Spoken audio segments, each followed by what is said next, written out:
Hi everyone, I am Jack Red. I am currently looking at the ScrewAttack's top 20 Super Nintendo games.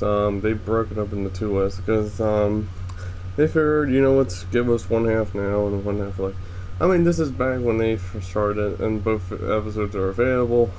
So I got the whole list here, and I decided to talk about the list with you. Number 20 is Donkey Kong Country. That's a good game, I gotta admit. It's one of the best games I ever played for the Super Nintendo, and I still remember playing it. I was a kid when I played it, and God, I tell you, it was a popular game. Number 19 is Killer Instinct. This was a heck of a fun game. Massive combos, killing moves. You even had ultra combos and ultimate combos. Well, ultra basically means you're going to beat the heck out of somebody until they can't stand anymore, or ultimate basically means you're going to do a bit of a combo, then you're going to kill them. That's basically what ultimate means. Sorry about that. It's breakfast. 18 is F-Zero. It was a pretty good racing game, I gotta admit. It's one of the best you'll probably see for the 2D racing genre, like Mario Kart and all that, but you gotta be really quick. That's the problem with F-Zero. You gotta be quick, you gotta be agile, you gotta know what you're doing, you gotta know these tracks at the back of your hands, because it can confuse you at times if you're new to the whole series. So, believe me, I know, I did it before. Number 17 is actually a tie on their list. Judder's 3 and UN Squadron. Both are great games for the Super Nintendo. They're both really good, and I advise anyone to to get an emulation of it, or if you can find it on your actual Super Nintendo if you still have it, to get that.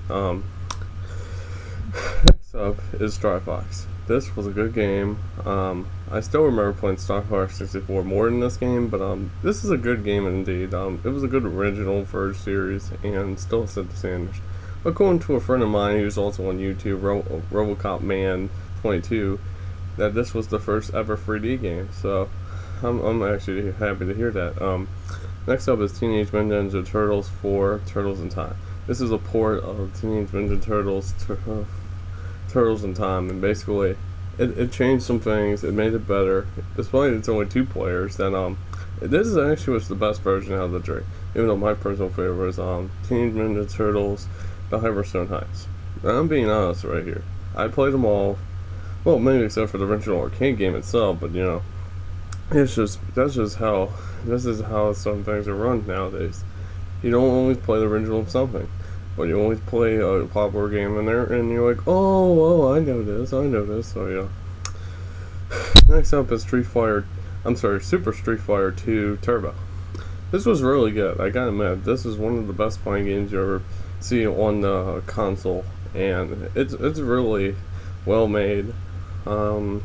If I'm not mistaken, this is the second version that gives us like 4 more characters.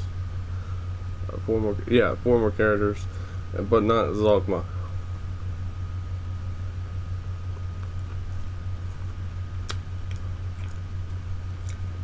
Sorry about that. Next up is Super Mario Kart. The original Mario Kart itself had to be on this list. It set the standards at the time. It was really fun, I gotta admit. It was fun, easy to play, and you can really do a lot with the multiplayer stuff. Next up is Contra 3: The Alien Wars. This was a good game. It kept with the usual series theme. Get harder as it goes. Even though the original was ultimately the hardest game ever made.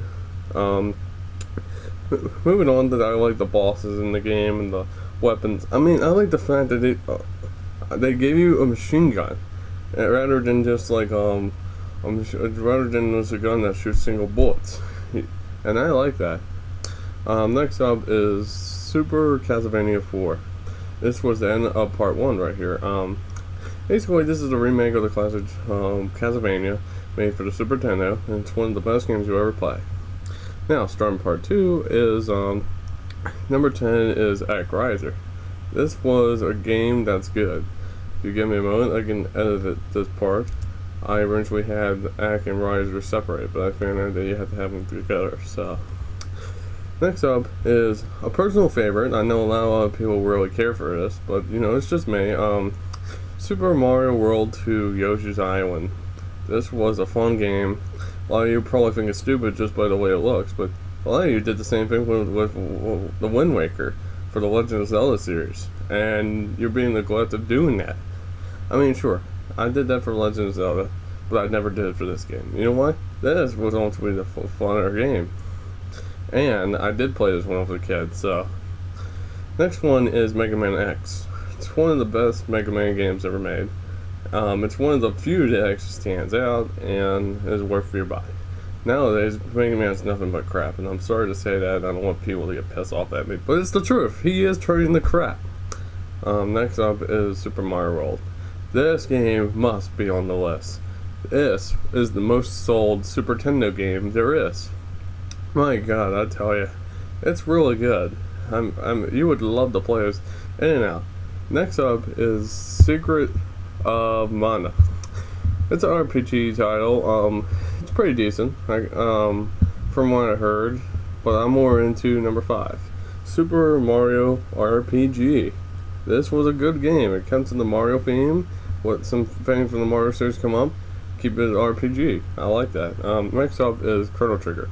Chrono Trigger is pretty cool, I gotta admit.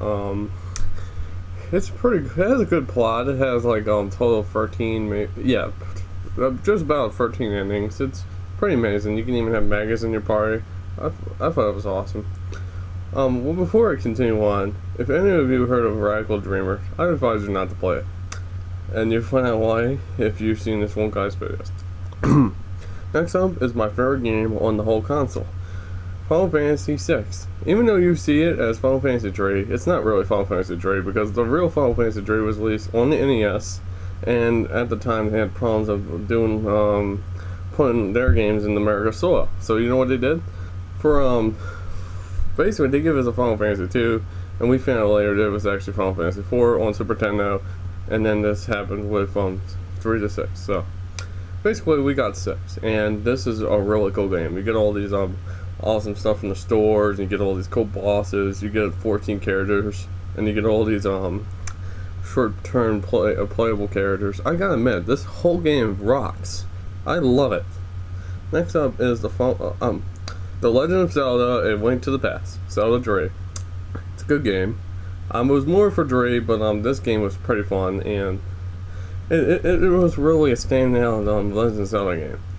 Number 1 is Super Metroid. I'm sorry, I wasn't really much for the title. And I'm being honest here, I wasn't really much for this Metroid.